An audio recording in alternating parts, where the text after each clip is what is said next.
Hey everyone, welcome to another fantastic episode of Courage, Wisdom, Power, where we treat games like the game Buck Buck. If you don't know what that is, don't ask. I may or may not be under an NDA for my own safety. This is a Christian gaming podcast with our mission statement being that people will have the courage to stand up for the faith, the wisdom to speak God's word, and the power to live for the Lord in everything we do. And just by listening, you are furthering the goal we set out to accomplish. This week is another spooky month-themed episode where we'll be discussing the history and origins of Halloween, which is a lot deeper than you'd imagine, so I'll try my best to keep my account as unbiased as I possibly can. Before that, let's play some catch-up. Alright, catch-up. A lot has happened since last time I recorded. I'll start with my own life, because I know there's going to be some real big rants about gaming news recently. If you've been following the Instagram, you probably know what a few of the things I'm going to talk about is. Or at least one of the big things I'm going to talk about that's going on in gaming. It's a lot of things happened. So first, I had my friend's homecoming that I've been planning on doing for a really long time. It was best homecoming I've ever done. Best homecoming. So good. I loved it so much. It was incredible. Homecoming's very different when every single guest is your friend. All the music is controlled by you and your friends.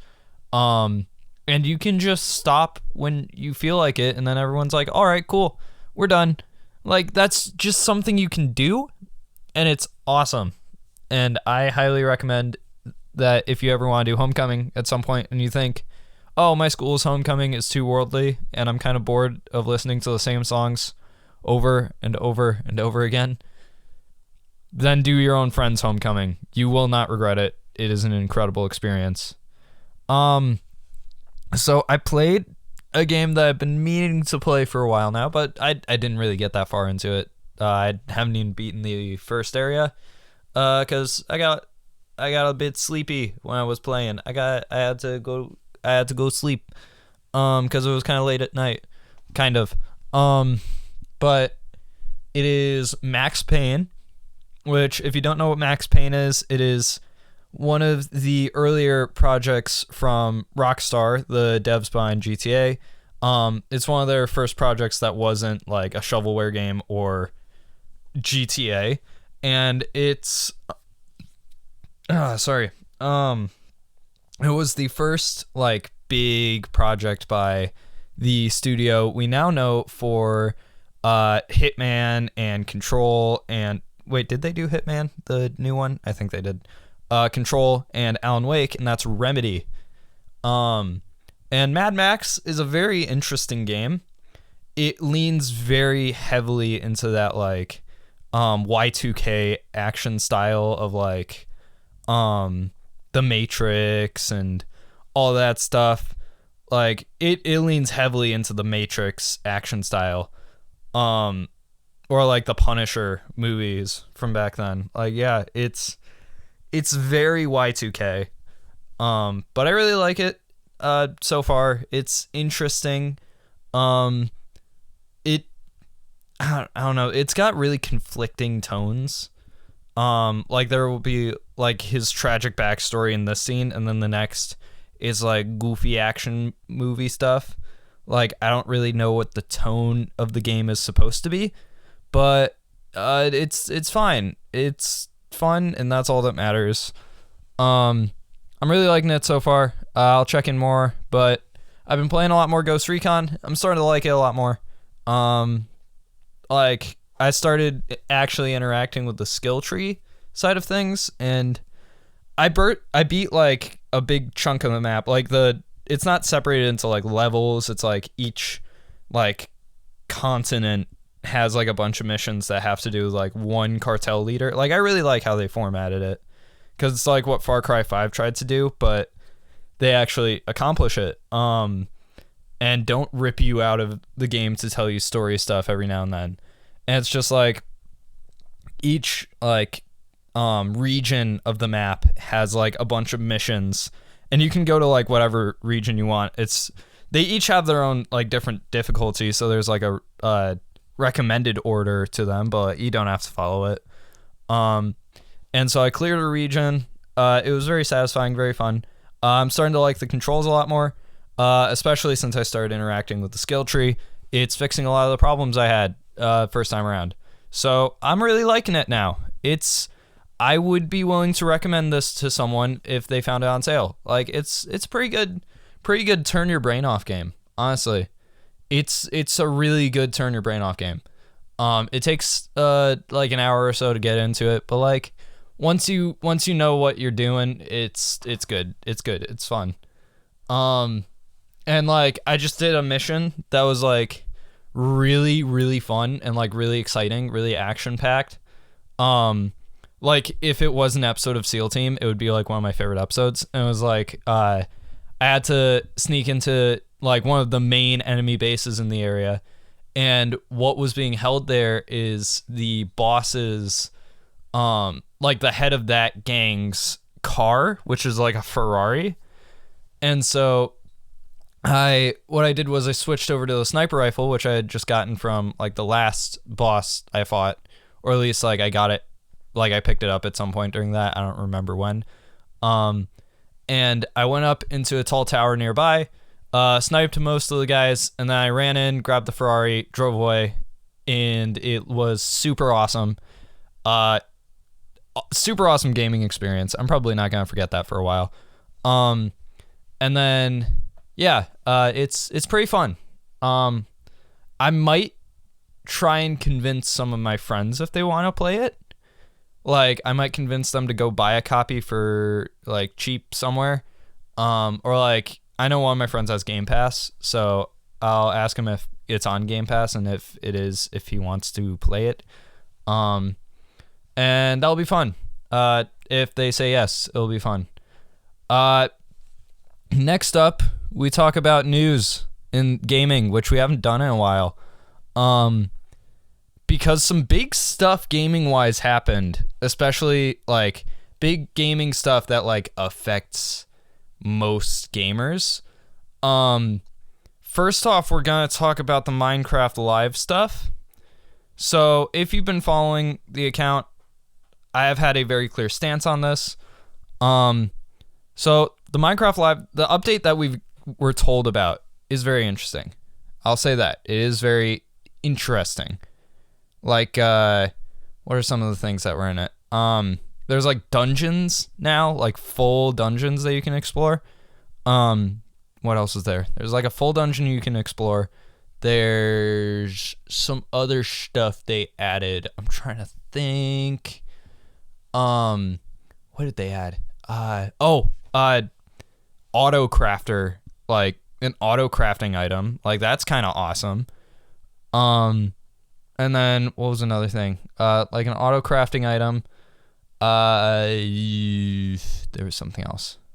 I don't remember what it was. I'll figure it out. But yeah, overall the update looks pretty all right. It looks kind of small scale compared to the other ones we've gotten, but it's all right. It's fine. It's fine.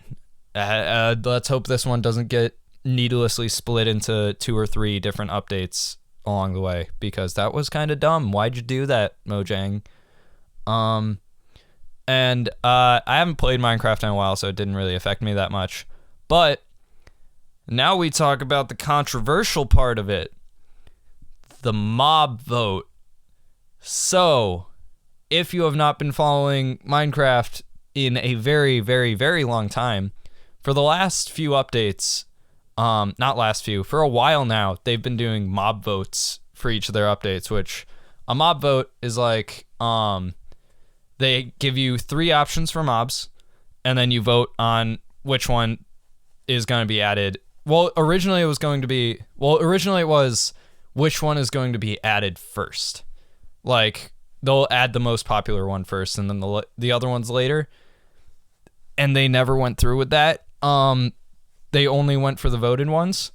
And we have lost so many interesting mobs over the years just because of this mob vote.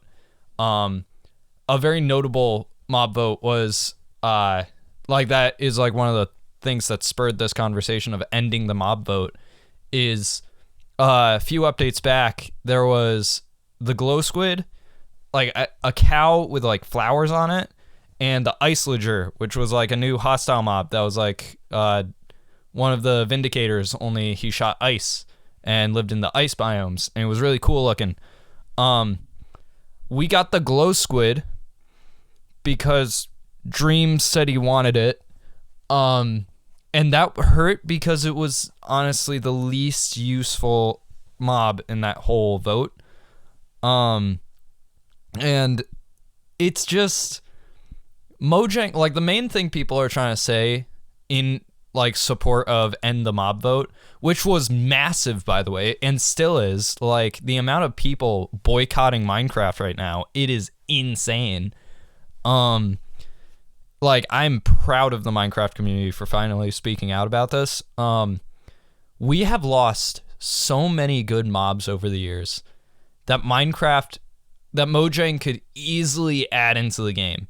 Like as soon as the mob vote, like as soon as all the mobs were announced for this year's mob vote, like a day later, somebody already made a fully working mod of all 3 mobs.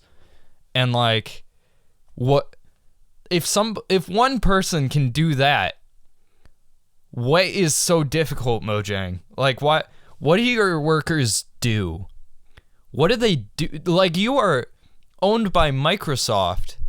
You are the creators of the highest selling game of all time. No, we're not counting Tetris. You are the owners of the highest selling game of all time, and you can't tell me you can't spare just a little bit more time to add all of those mobs, all 3 of them. Why do you have to do the vote? What is the point? And that's what everyone else is saying. And they still went through the mob vote. The one that got voted on was the armadillo, which if I was going to vote on one, I would have voted on that one because dog armor. And everyone's like, why? Why did you guys not listen? We're trying to say, no mob vote. If you don't do the mob vote, you will get more money because we will get more stuff and more people will play because we have more stuff. And like people are just really mad at Mojang right now. And I'm like, yeah, this is fair. Mojang, you're getting lazy. You're not an indie studio anymore. Stop acting like you are. You are one of the biggest studios of all time. You own the number 1 highest selling game of all time. So act like it and give us a mob, like 2 mobs that are so easy to add. Like, sure, you're going to have a little bit more time than a day to make them because you got to make it for both Java and Bedrock. But, like, come on. Anyways.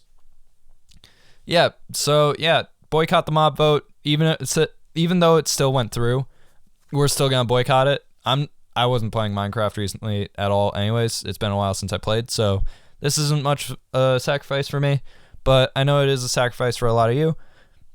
But trust me, once they see the dropping player counts and they see the boycotts, they will understand. Mojang will understand. Anyways, next up, some other news that might bring me back to my most hated game. So if you listen to was it last episode where I ranted about live service games, or was it the episode before? I don't remember. But when I ranted about live service games, I said I have not played Fortnite in a long time because I don't like their business model.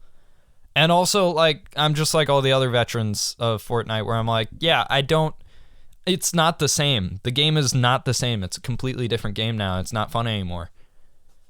Well, Fortnite's doing a little thing next month starting November 1st where something lore, I don't know, I haven't followed the lore in a really long time. They are bringing back Chapter 1 Season 5's Island as the main map, which, like, what? And apparently there's a lot of theories going around, but right now what they're saying is each week they're going to update to a different map. Okay, wait, it's at the 15-minute mark and it's saying the angry thing, so I'll be right back. The magic, I'm gone. Alakazam, I'm back. Okay, anyways, what was I saying? Oh yeah, each week they're going to update the map to the next season. So the week of November 1st, we're going to have season 5 back. And then the next week we're going to have my favorite season 6 back. And then we're going to have season 7, season 8, season 9 all the way up to season X. And then the main theory I'm seeing is they're going to keep the map as the original island because the name of this event is the greatest heist of all time. And again, something lore something. Someone wants to stop the black hole event from happening. And if they rewind time back to the black hole and then we get to the black hole event and stop it, then yeah, it'll stop it from happening. It'll stop the map from being wiped out. And that would be awesome because I miss that map so much. The nostalgia's gonna be mad, guys. And they're also bringing back the original game meta and the original guns that they had taken out. And it's just really exciting. It's really exciting. And I'm really excited for it. I might get back into Fortnite just for this one event. If it changes back to the new map or a whole new thing, come on, man, why? Anyways, next up, another Fortnite thing. This one's just a little rant for me. Fortnitemares this year, they have Jack Skellington, and they have Alan Wake, and they have Michael Myers, and now people are gonna say those are the Fortnite guys. So a kid's gonna come over to my house, a nephew or something's gonna see me watching Nightmare Before Christmas around this time or during Christmas or something and be like, hey, he's the Fortnite guy. I'm like, no, it's not. You shut up right now. That is not the Fortnite guy. That is Jack Skellington. That is not the Fortnite guy. And then kids are gonna see Alan Wake at the store or Alan Wake 2 and be like, whoa, they already made a second game about the guy from Fortnite? And I'm like, no. Alan Wake is older than you. Do not disrespect my man Alan Wake like that. And then they run away in fear. But I'm fine with Michael Myers. He's in everything now. He's one of those characters that just hops universes whenever he feels like it. And I'm not really attached to Halloween at all, the movies at all. So yeah. Anyways, that's the end of that segment. That was a really long opening segment, and this is gonna be a really long episode. I'm gonna warn you guys, because the main topic is a very, very long one. But it'll be worth it, trust me. Anyways, music time.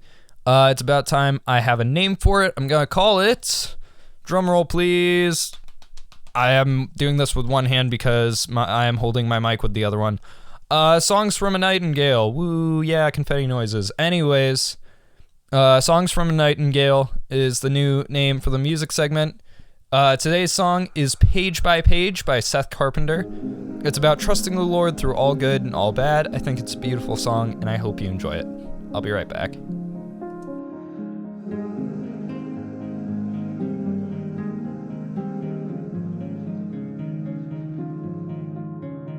When did your strength ever fail? And where did your love ever fade from me? From dust we came, and dust we are returning.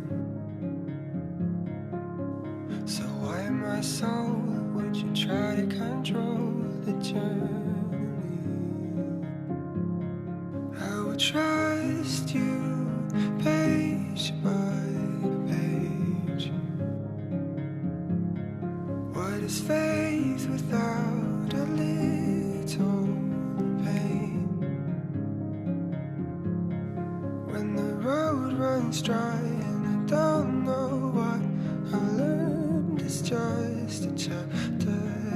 I would trust you page by page. You stayed, you weathered the night, but all that time your heart was hurt for mine. From dust we came, and dust we are returning. So why, my soul, would you try to control the journey? I will trust you page by page. What is faith without a little pain? When the road runs dry and I don't know what I learned, it's just a chapter. I'll trust you page by page. 'Cause I was made for more than ordinary life. You knew my days before I ever knew the night, and they were numbered in your hands. They'll be numbered like the sand, 'cause I wanna know you like heaven knows. I will trust you page by page. What is faith without a little pain? When the road runs dry and I don't know why, I've learned it's just a chapter. I will trust you page by page. And we're back. On to the main topic for the day, the history of Halloween. Halloween in Christian circles is just so fun to talk about, isn't it? Sorry. Many of us are told it has demonic origin, and that it isn't further explained. When I think the history of Halloween and its traditions as a whole are not only very interesting, but an important part of church history to know about, with its origins coming from all over different holidays, including Christian ones, which is the same for Easter and Christmas, but I'll save those for when those holidays come around. I'll be using the Library of Congress's article on the history of Halloween and basically summarizing its description on each tradition, while summarizing and also putting my own spin on the words. So let's dive right in, starting with the roots. The main roots of Halloween mostly come from a pagan holiday called Samhain, spelled Samhain. I kept calling it Sam Hain in my head, and I might keep calling it Sam Hain as I read this because Samhain, it does not look like what that word is. So Samhain, I'm gonna try and get used to that. But anyways, it was a religious festival based around warding off spirits. A majority of the traditions were then later on incorporated into the original Catholic holiday of All Saints' Day, specifically the evening beforehand labeled All Hallows' Eve. This was eventually turned into what we know today as Halloween by capitalism. All Hallows' Eve and All Saints' Day are not celebrations of evil, but the exact opposite. Specifically in the Protestant Church, they are celebrations of all men and women who are given salvation through Jesus Christ. Jack-o'-lanterns. Jack-o'-lanterns are an Irish tradition based on an old Irish ghost story about a man doomed to wander the earth forever, with only a lamp made of a carved-out turnip and a lump of coal to light his way. Just as in the story, the tradition started with carved turnips before pumpkins, which I would infer is because pumpkins are more linked to autumn in modern culture than turnips. When you think turnips, you think Animal Crossing. Tell me I'm wrong. Now, next up, seeing ghosts. This tradition is a mix of both, one from the original Samhain festival and one spurred by Christian missionaries. Pagans believed spirits walked the earth during Samhain, while Christian missionaries created the holiday of All Souls' Day, which was basically just Day of the Dead. Who am I even kidding? Like, look up a description look up a description of All Souls Day, and it's Day of the Dead. It's just Day of the Dead, but Americanized. Goodness, my mouth is dry today. But we've seen what happens when I drink water. It makes it worse. Wearing costumes, another Samhain tradition. Costumes were originally believed to be a disguise, as it made spirits believe you were one of their own, so they would leave you alone. There's going to be a lot of Samhain stuff in here, but there's also going to be a lot of stuff that contradicts the Samhain stuff, because at the end of the day, a lot of this is theory, because we don't actually know the direct origin of most of these things, because there are multiple places that have done the exact same thing in different holidays and different cultures.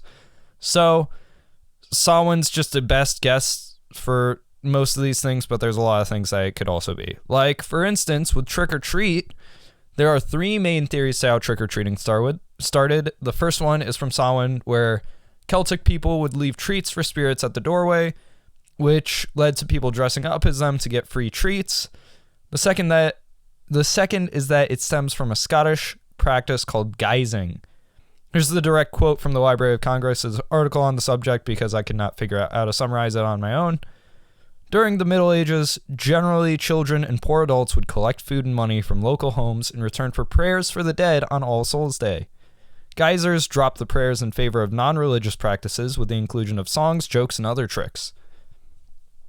The third theory on its origin is German-American tradition of Belschnickeling. Yes, that Belschnickel, the guy from that one episode of The Office.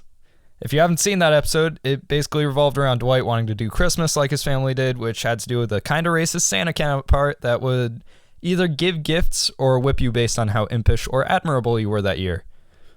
Some further reasoning towards this being the origin of trick-or-treating is children would dress in costume to see if adults could guess what they were, and if they got it wrong and gave up on guessing, they would get treats. This would also make sense as a theory to the origins of wearing costumes. Again, this is going to be a trend throughout this. There's going to be multiple theories for things that have already been discussed in the episode that will come up later on.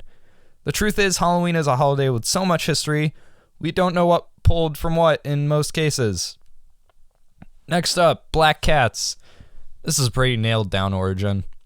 Black cats were seen as a sign of the devil, a witch's familiar, and in some cases, witches themselves. This part of Halloween has been pretty nailed down by pop culture. If you've seen any Halloween movie, this is exactly what most of them are about. It's kept pretty consistent nowadays. Black and orange, another Samhain tradition. Black represented the death of summer, while orange represented the birth of harvest and fall. Bobbing for apples comes from a courting tradition from a Roman festival honoring Pomona, goddess of agriculture and abundance. A lot of these connections are also just going to be, here's a fall-based tradition from another culture, let's steal it. And that's the case with this one. Next up, pranks. Guess what? It's Samhain again, and later on, All Souls Day.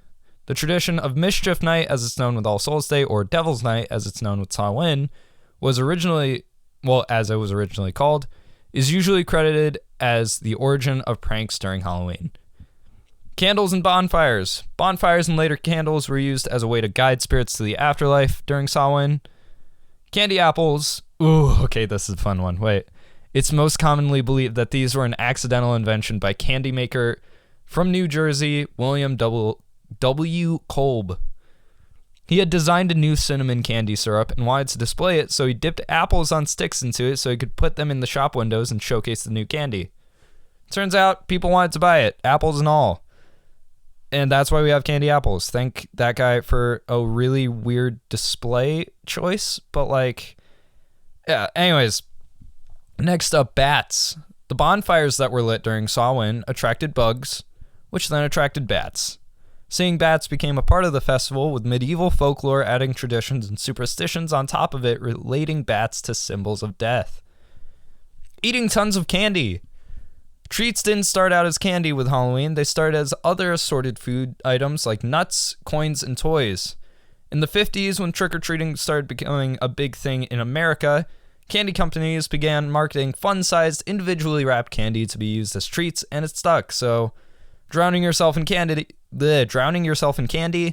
is a tradition from pure capitalism. Candy corn. This is the last one, but it's a fun one. Candy corn had started as a fall tradition because it was a harvest-related treat, and it became Halloween-specific because of the rise of capitalism, new Americanized version of trick-or-treating with candy and stuff. So, on to the part you've been waiting for. Should you, as a Christian, be celebrating Halloween if its origins are mostly from the pagan holiday of Samhain? You could honestly argue both yes and no easily by the fact that it was a pagan origin, but was hijacked by the Catholic Church, then later taken over by Protestants, then again taken over by this time, capitalism. It's also not a holiday in support of darkness and demons and such. It's a holiday about protection from demons, even if it's definitely not theologically correct in any way. There's also the intent behind why you're celebrating it. Are you celebrating it to invoke fear to yourself? Don't do it. Are you celebrating to get free candy and dress in fun costumes? Go for it. Are you celebrating to appease spiritual beings of demonic origins with sweet treats and rituals? Definitely don't celebrate it. Let's take my average Halloween, for example. I don't do haunted houses or any scary movies or anything like that. I feel like they're the exact opposite of what I preached about last episode, but I do eat tons of candy, spend time with friends and family, and dress up in fun costumes. Am I trying to appease demonic spirits by dressing up as Flynn Rider and eating Snickers till I fall asleep into a deep food coma while watching Charlie Brown, Twilight Zone, and assorted Tim Burton films? No. I'm just having fun. My main argument is from my own personal beliefs, where I believe you can't accidentally praise something. If someone who wasn't a believer started listening to gospel music because they liked how it sounded and that's all, they wouldn't be praising the Lord, they'd just be listening to music that sounds good. It's the same the other way around. It's all about the intentionality of what you're doing, and my intention is to have a fun time with family and friends while sugar high off my mind. No underlying reason behind any of it. In the end, Halloween has turned into a celebration of faithful believers who came before us in the harvest of God's creation. So, Halloween. Why do we do it? That's a very complicated question. What is your intent when you celebrate Halloween? My intent is to have fun with family and friends, eat candy, dress up in fun costumes like Flynn Rider, watch fun Halloween movies, and just have a good time. But that doesn't mean someone else is. And the main thing with Halloween is just being intentional in what you choose to celebrate about it, because you don't have to celebrate every part of Halloween to celebrate Halloween. I don't go to haunted houses. I don't watch scary movies. Well, I watch spookier movies, but I don't watch scary movies to personally scare myself. I'm a film guy. I watch film guy horror movies that are oh, you gotta watch this movie because of the deeper meaning of it. I watch those ones. But I'm not out here watching the Conjuring movies to scare the wits out of me. I have never watched any of the slashers like Halloween or Friday the 13th or anything like that, because those are literally made purely to scare you. There's no anything else about it. But then something like Scream, which is oh, there's a story to it, the story and characters, I'll watch that because it's about the characters, not the scares. And that's it's all about the intentionality of it. Again, I don't go to haunted houses. They're a purposeful way of scaring yourself, so why would you do that? I don't watch scary movies to scare myself. I eat candy because candy's good, and if I'm given free candy, I want free candy to eat. And I dress up in costumes because that's fun.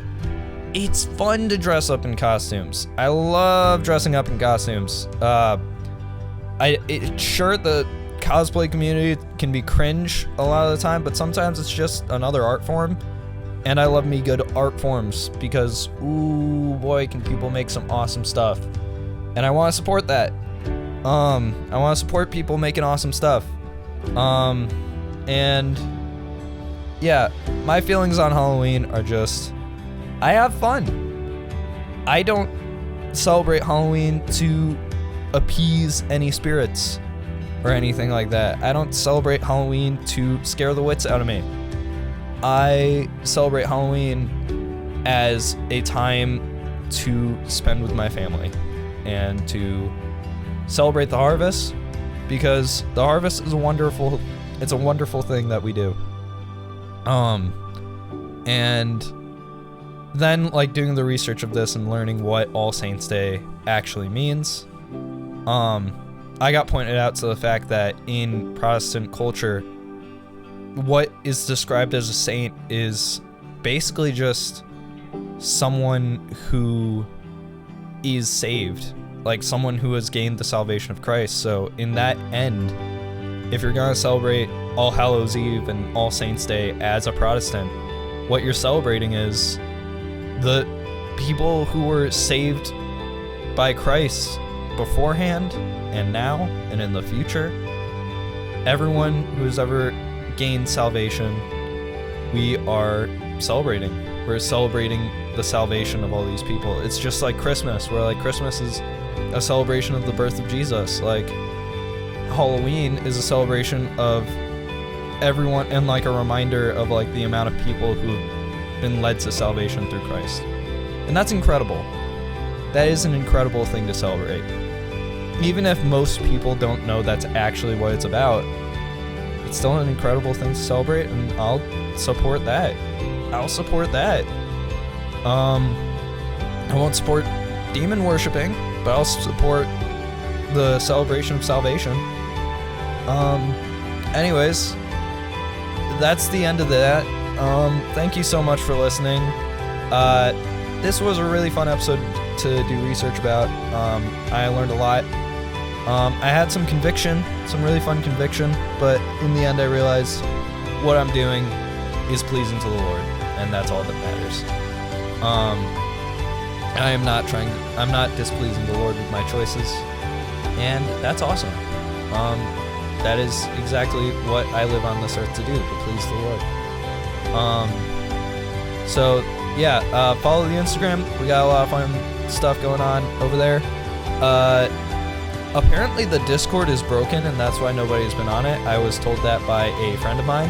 So yeah, I'll fix that up when I got the time for it. I'm so sorry about that. But yeah, I'll fix up the Discord. Don't worry about it. And what was the other thing that you can do? Oh yeah, buy merch. I gotta put out some new designs. I got some fun ideas. I might do a Saddle Up Sunday design. That would be pretty cool. Would you guys like a Saddle Up Sunday design? And then what else is there? There's I could do a Saddle Up Sunday design. I could do Paul the Chad. I don't know. I'm thinking off the top of my head. Anyways, thank you so much for listening. This has been Courage Wisdom Power. I'll see you guys next time. Happy Halloween. Peace.